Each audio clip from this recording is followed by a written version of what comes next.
One more story from this book. And this one is Bambi, the Winter Trail.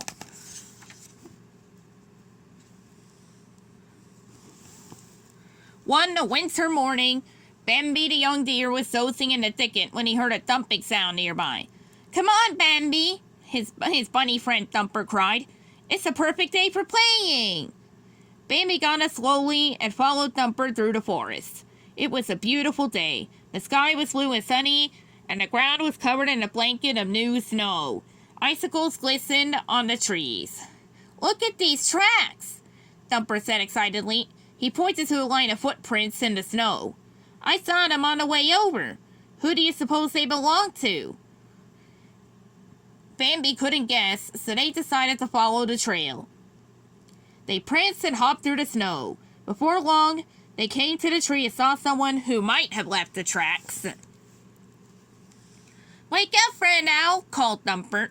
The bird appeared down at the animals. He had only just flown to his favorite tree branch and fallen asleep. "Stop that racket," he replied crossly and closed his eyes. Bambi and Thumper giggled. Friend Owl was always grouchy when they woke him up.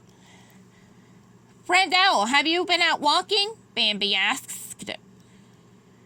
"Now, why would I do that?" Friend Owl replied, opening his eyes. "My wings take me everywhere I need to go." Bambi and Thumper continued on.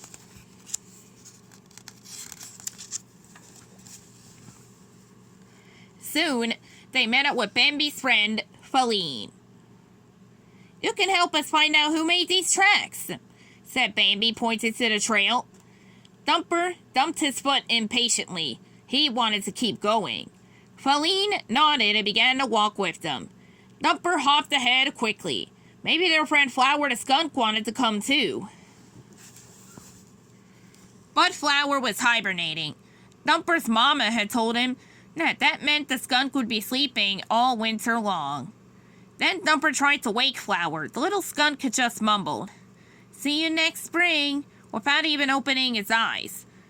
The three friends decided to keep going without him.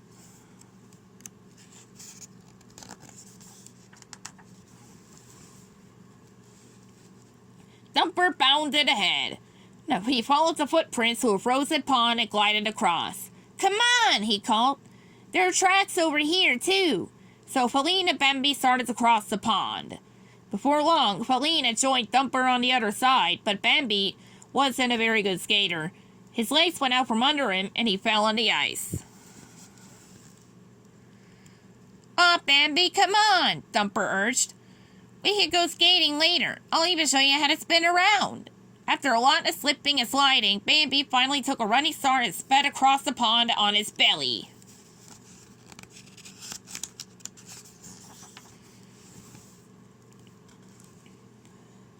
Next, the three friends walked up a snowy hill.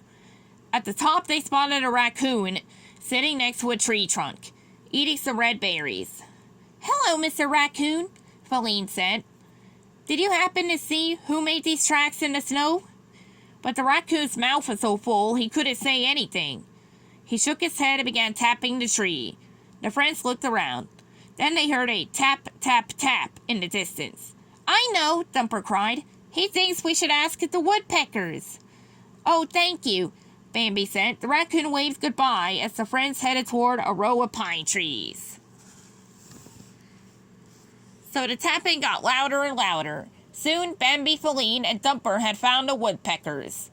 The mama was pecking away, and her three children were sitting in holes in the tree trunk.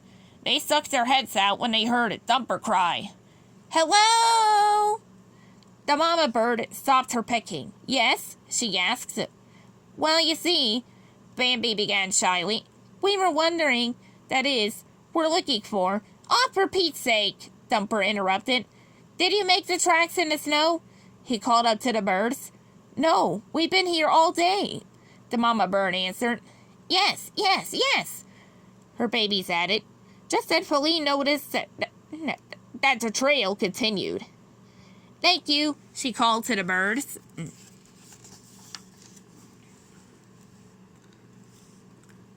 She rushed ahead, while Bambi and Thumper walked slowly. If the tracks don't belong to the woodpeckers, and they don't belong to the raccoon, and they don't belong to Friend Owl, whose can they be? Bambi asked his rabbit friend. I don't know, Thumper replied, frustrated. They soon reached the end of the trail. The tracks led all the way to a snowy bush, where a family of quail was resting. Hello, Mrs. Quail cooed as the deer and rabbit approached. Did you make these tracks? Thumper asked her. Why, yes, Mrs. Quail answered. Friend Owl told me about this wonderful bush. So this morning my babies and I walked all the way over here. Thumper and Bambi nodded. Then Thumper pointed to the edge of the glen. Faline was there. Mrs. Quail invited us to join her for a snack, so I was just getting some leaves, she added. The three friends sat down to eat with the Quail family.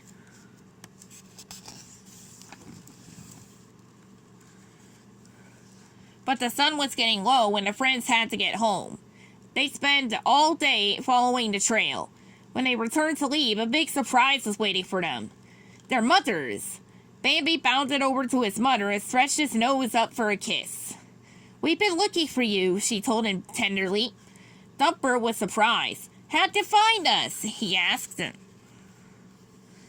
Thumper's mama said, well, your sisters pointed us in the right direction, and then she looked down at the deer and rabbit tracks that the three friends had left in the snow. You followed our trail, Faline cried. Her mother nodded. Now let's follow it back home, Bambi's mother said, and that's just what they did. Hey, another sticker on the back here, like in the previous episode. Oh well, that's basically the end of the book. This book. Already a decent number of stickers here. Of course, there's all these other collections here. Now this one, I'm actually in the process of getting in the mail as I post this. Well, as they say at the end of all these episodes, the end.